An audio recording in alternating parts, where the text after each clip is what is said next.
Rasul, fase kedua dari kehidupan Rasulullah. Ada sultani asyara, pelajaran atau bab ke 12. Insyaallah kita sudah 11 bab ya. Bad'u nuzulil wahyi, permulaan turunnya wahyu. Kita di sini akan lebih cepat karena beberapa waktu yang lalu di beberapa kitab nuzul Quran nanti nuzul lagi, jadi kita bisa lebih cepat ya. Bad'u nuzulil wahyi, permulaan turunnya wahyu. Nomor 1. Lamma balagal arba'ina min umrihi, saat Rasulullah sampai usianya di 40 tahun ya, arba'in 40 min umrihi usia. Ba'athahullahu, Allah mengutusnya. Mengutus siapa? Rasulullah basyiran wa nadhiran, membawa kabar baik dan membawa peringatan, kabar peringatan. Makanya Islam itu tidak pernah membawa kabar sedih, adanya hanya basyiran wa nadhiran, membawa kabar bahagia dan membawa peringatan. Wada'iyan, dan menyeru ilal haqqi, kepada kebenaran, bi'idnihi, dengan izinnya Allah. Artinya kebenaran menurut maknanya atau pandangan Allah Subhanahu wa ta'ala, bukan pandangan yang lainnya.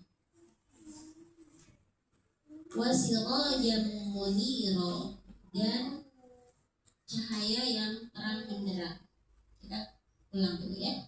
Rasulullah di usia 40 tahun diutus oleh Allah Subhanahu wa ta'ala membawa kabar gembira dan membawa kabar yang berkaitan dengan peringatan. Menyuruh ke jalan yang benar.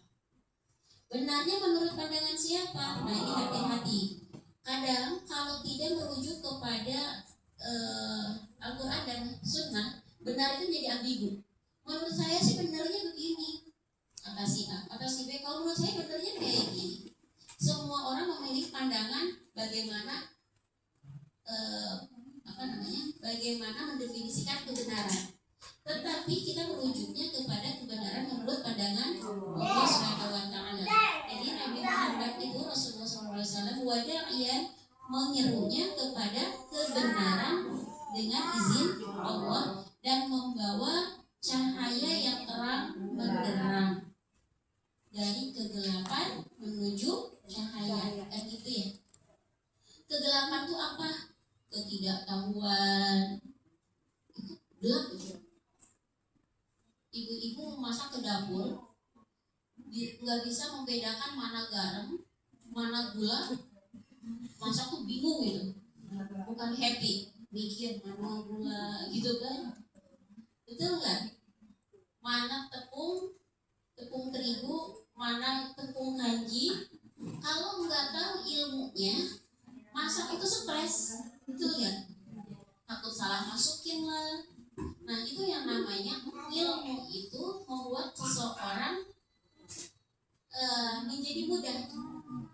Gelap itu susah, cahaya itu mudah. Mati lampu aja. Padahal ibu-ibu tahu rumah ibu-ibu itu kamar di mana? Ya. Sempat sendok di mana? Pas mati lampu sulit nggak? Sulit, karena kegelapan itu membuat orang sulit. Dan cahaya itu membuat kehidupan seseorang mudah.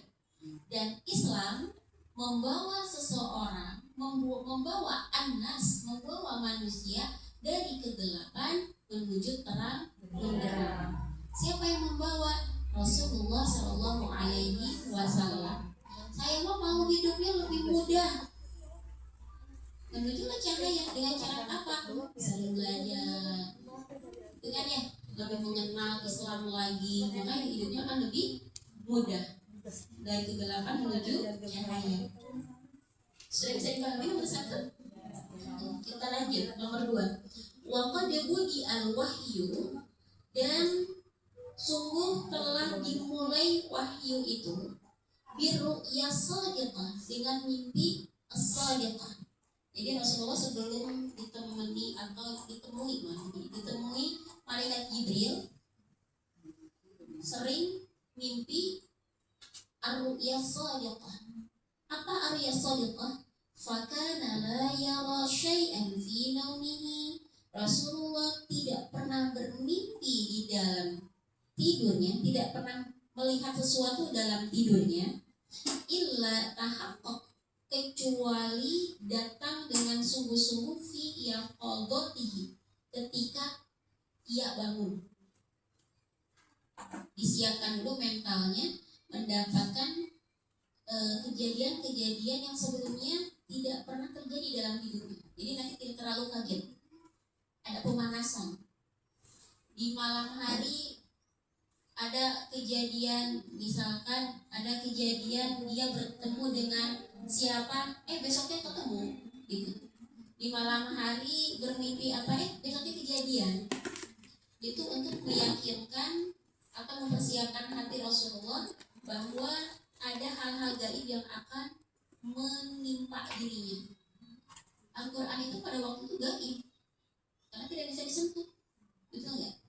Ya.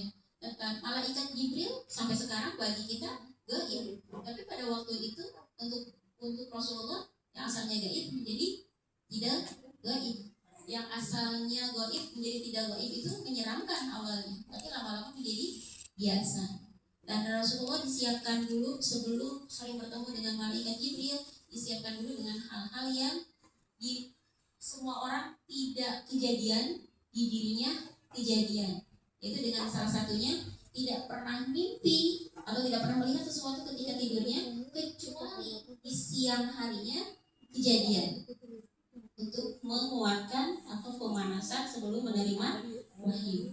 Itu nomor kedua. Nomor ketiga, summa nazala alaihi ruh, terus turunlah kepadanya, kepada siapa? Rasulullah, ar-ruhul amin. Kemarin baru dibahas ini. Ar-ruhul amin yaitu siapa? Jibril. Malaikat Jibril. Julukan malaikat Jibril itu adalah ar-ruhul amin. Wa huwa yata'abbad, dan Rasulullah sedang beribadah fi ghari Hira'in, di gua Hira. Lama-lama paham gor itu adalah gua. Kalau di Indonesia gor apa? Masuk gor, masuk gua.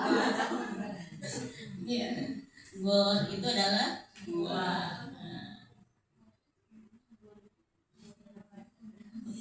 Ya, orang ragu hanya di gua, insya Allah orang Indonesia. Insya Allah. Nomor keempat boleh? Sudah bisa dipahami nomor 3? Wa 'allamahu kaifa yahdin nas, dan diajarkan kepada Rasulullah kaifa yahdin nas as-siratal mustaqim, bagaimana memberikan petunjuk kepada manusia menuju jalan yang lurus. Wa yurshiduhum, dan memberikan petunjuk kepada mereka. Jadi rasyid sama huda sama ya, sama-sama petunjuk. Wa yurshiduhum ila tiba'id dinil qayyim, dan memberikan petunjuk kepada nas untuk mengikuti agama yang qayyim, agama yang lurus juga. Saya dipahami sampai sini? Bumi itu ke nas itu siapa? Manusia. Karena Rasulullah itu bukan diutus untuk muslim saja, bukan diutus untuk suku Quraisy saja, tetapi untuk seluruh manusia. Ini sudah selesai judul Bad'un Nuzulil Wahyi. Saya lewat dulu untuk as'ilah dan khulasah. Kemarin sudah dipahami ya. As'ilah adalah pertanyaan dan khulasah adalah ringkasan. Kapan-kapan kita bahas. Intinya untuk menguatkan pembahasan di atas. Boleh dilewat? Boleh. Baik. Kita lanjut ke ada Sultanita Asyara. Pelajaran ke berapa? 13. Al-Falih 3 Asyara 10 tambah 3 13. Halatul Arabi, keadaan kaum Arab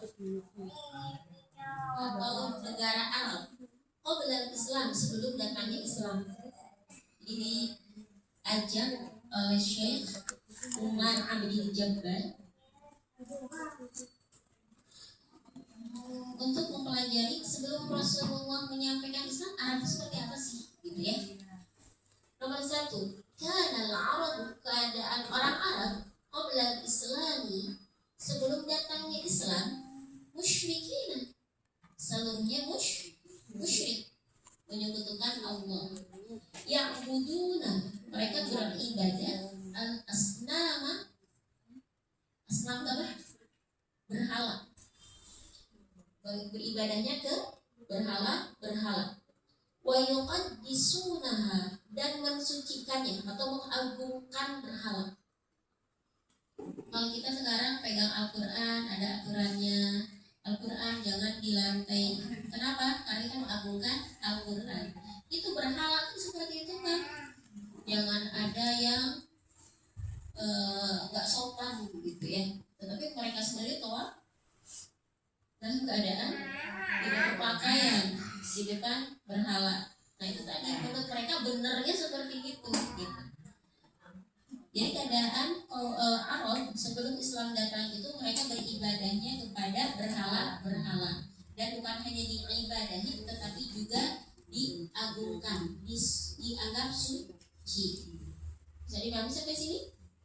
Nah, keadaan yang kedua, wa kanu yaqtuluna auladahum, mereka itu senang membunuh anak-anak mereka. Membunuh anak mereka khaufan minal ju', karena takut kelaparan, wal faqr, dan juga takut fakir. Mereka terkenal dengan anak banyak karena ada yang istrinya 100, istrinya 80. Jadi sebetulnya ayat dalam surah An-Nisa, nikahilah wanita masna wa thulatha wa ruba', itu untuk membatasi karena asalnya 100. Coba Rasulullah di zaman itu setia dengan satu Sayyidah Khadijah saja, padahal pada waktu itu laki-laki hampir seluruhnya istrinya banyak sekali. Dibatasilah oleh Islam makna wandada wanda. Jadi bukan yang asalnya 1 jadi bolehkan 2, bolehkan 3, bolehkan 4. Tapi pada zaman itu memang orang banyak istrinya dibatasi oleh Islam. Asalnya banyak ke sedikit, bukan asalnya sedikit ke banyak. Salah pengertian, ya. Jadi mereka karena istrinya banyak berarti berpotensi menghasilkan anak banyak. Ya, kan istilahnya perempuan itu adalah tanahnya gitu ya. Suami itu adalah petaninya. Ketika tanahnya banyak, berpotensi panennya banyak gitu kan ya. Nah di sini mereka tuh senang sekali atau menjadi kebiasaan yang turuna auladahum, membunuh anak-anaknya. Karena apa? Khaufan, takut minal ju'i, takut kelaparan, wal faqri, dan takut fakir. Itu keadaan orang Arab yang kedua. Kebiasaan orang Arab yang ketiga, wa yadfinuna banatahum, mereka mengubur anak perempuan mereka. Wa hunna hayyatun, dan anak perempuan tersebut bukan dibunuh dulu baru dikuburnya hidup. Kalau tadi anak laki-laki dibunuh dulu baru dikubur. Kalau ini, kalau anak perempuan lagi main dikubur. Dan itu yang kemarin saya sampaikan, Umar bin Khattab itu kalau habis sholat kadang menangis, kadang tertawa. Kalau kadang tertawa kemarin ya, teman kurma dimakan, tidak dianggap Tuhan tapi dimakan saat lapar. Kalau karena nangis, dalam kisahnya Umar bin Khattab itu kan sering keluar gitu ya, entah berdagang, entah peperangan, entah nangkap berburu. Nah waktu itu seorang istri, salah satu istrinya itu sedang hamil besar dan lahiran tanpa Umar. Ketika Umar tidak ada, ternyata lahiran dan jenis kelaminnya adalah perempuan. Ibu yang mananya rela bentar lagi di anak akan dikubur hidup-hidup, maka dia berbohong, dia sembunyikan. Dan Umar senang banget pulang dari jalan jauh, ternyata didapatinya istri sudah lahiran dan laki-laki. Senang luar biasa. Istrinya rela mengatakan anaknya adalah anak berjenis kelamin laki-laki, dan dia sadar betul bahwa kalau laki-laki akan diajak berburu, akan cara ngajaknya kan berbeda ya, laki-laki dan perempuan. Seiring waktu, sudah waktunya lah anak tersebut untuk belajar memanah dan berburu, berkuda, berburu dan segala macamnya. Akhirnya diajakkan sama Umar bin Khattab menuju remajanya. Sudah menuju remaja. Di tengah perjalanan ingin buang air kecil nih anak. Di situ tahulah Umar kalau selama ini istrinya telah membohonginya. Kalau biasanya memang masih bayi yang dikubur, gitu ya. Ini Umar dalam keadaan marah langsung menggali si anak tadi. Ketika kembali melihat ayahnya sedang menggali, ayah lagi ngapain? Tidak dijawab karena lagi marah. Sini aku bantuin. Dia bantu. Kalau sudah cukup, dia naik ke atas dan dia tutup dari atas. Dan itu yang membuat Umar bin Khattab sering menangis. Sering terpukul, apalagi sudah besar kan? Gitu. Dan itu kenapa seperti itu di sini? Khosyatal 'am. Karena anak perempuan itu jadi bahan gunjingan masyarakat. Wal 'aib dan aib. Seorang yang kuat punya anaknya perempuan, bukan laki-laki, menjadi gunjingan dan aib. Itulah keadaan orang Arab pada waktu itu.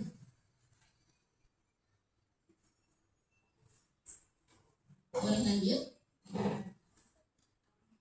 Oke. Nomor 4. Wa kanu mutanafirina. Mereka saling bermusuh-musuhan. Antara satu suku dengan suku yang itu sering musuh-musuhan. Mutasyajirina, dan sering sekali berkelahi. Sudah makanan sehari-hari, ada yang berkelahi, ada yang bermusuh-musuhan. Yuharibu ba'duhum ba'du, bahkan sering berperang-perangan antara sebagian sebagian suku dengan sebagian suku yang lainnya. Kalau perang kan nggak mungkin sendiri ya. Kalau tadi kan berkelahi bisa sendiri-sendiri, berdua-berdua. Tetapi kalau berkelompok biasanya disebut perang. Mereka itu sering perang. Jadi kalau misalkan Islam itu perangnya ya Allah banyak banget, ada perang Badar, ada perang Hunain dan segala macamnya. Karena di negeri Arab itu emang sering perang. Gitu. Emang kehidupannya gitu. Tonjok-tonjokan itu biasa. Gitu ya. Li auhal asbab, karena sebab yang remeh. Auha itu remeh. Mungkin dalam bahasa Indonesianya disebabkan hal yang remeh. Gitu ya, sepele, sepele. Bukan karena berperang itu sesuatu yang merebutkan hal yang besar, hal yang sepele aja bisa perang. Itulah keadaan orang Arab pada waktu itu. Kan disebut kaum jahiliyah. Bagaimana gak jahiliyah? Kayak gini kelakuannya. Tadi bagaimana nomor 1 kelakuannya? Beribadahnya. Kalau dia punya anak laki-laki, dibunuh. Karena apa? Lapar dan miskin. Kalau punya anak perempuan, hidup. Karena apa? mana jadi gunjingan orang dan aib. Dan kesehariannya itu penuh dengan saling memusuhi, berkelahi, saling berperang, padahal disebabkan ya Allah. Itulah yang digambarkan dengan gelap. Ya. Orang yang gelap itu hal yang remeh itu menurut dia, gitu. Kenapa? Cuma gitu doang. Kenapa? Karena gelap. Ya. Disuruh nyari jarum pentul di tempat yang gelap, bisa marah-marah gitu. Mau pakai jilbab, jarum pentulnya nggak ada. Kenapa marah-marah? Karena gelap. Coba kalau terang, akan tahu. Oh, di sini. Oh, kerjain ini dulu. Karena terang. Hal penting nggak terang? Dan Islam mengajarkan ikutilah Al-Quran, ikutilah Sunnah, ikutilah para tabi'in, para sirah Rasul, ikutilah ketentuan Allah, maka hidupmu terang. Semua orang pasti punya masalah, tapi ada yang menganggap masalah itu berat banget, ada yang menganggap masalah itu dikenali masalahnya. Oh, permasalahannya gini, saya harus bagaimana mampu mengurai, mampu memberikan solusi. Tidak akan bisa oleh orang yang gelap. Tidak bisa kita melakukan contohnya, kita tidak bisa beres-beres rumah dalam keadaan gelap. Contoh kecilnya itu, boro-boro menata ini di mana ya, boro-boro ke situ, karena gelap. Tapi ketika terang, walaupun berantakan, banget, masih mungkin beres gak? Nanti setelah ini dulu, saya capek ya, tidur dulu. Semuanya terbayang nih. Oh, area yang mau dirapikan yang mana dulu. Jadi tahu permasalahannya dan tahu mana dulu step by stepnya. Karena terang dan terang itu ada dalam ajaran Islam. Insya Allah. Masih ada waktu juga? Sudah habis? Lewat 1 menit. Ya, siap menjalani selama 1 menit kita. Ya, alhamdulillah. Mudah-mudahan ada ibrahnya dan mudah-mudahan terus saling mengingatkan walaupun kadang lelah kita berada di tempat terang benderang ini.